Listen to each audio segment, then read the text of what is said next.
Okay. Dito sa drawing na to, pakin yan.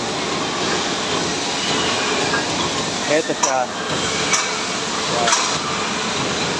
Yan yung packet na nilalagay ko. Tapos, dito sa drawing na to, makikita mo yung yan, yung ganyan na symbol. Ito, bat joint. Ito, concave. Concave to. Meron siyang tatlong klaseng symbol. Ayun pa. Diba?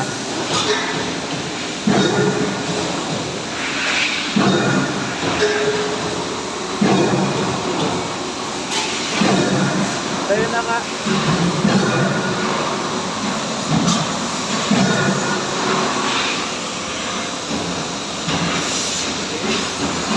Tapos yung bat niya nasa kabila. Ayos na. Malinaw na. Yan yung pagbasa ng symbol natin.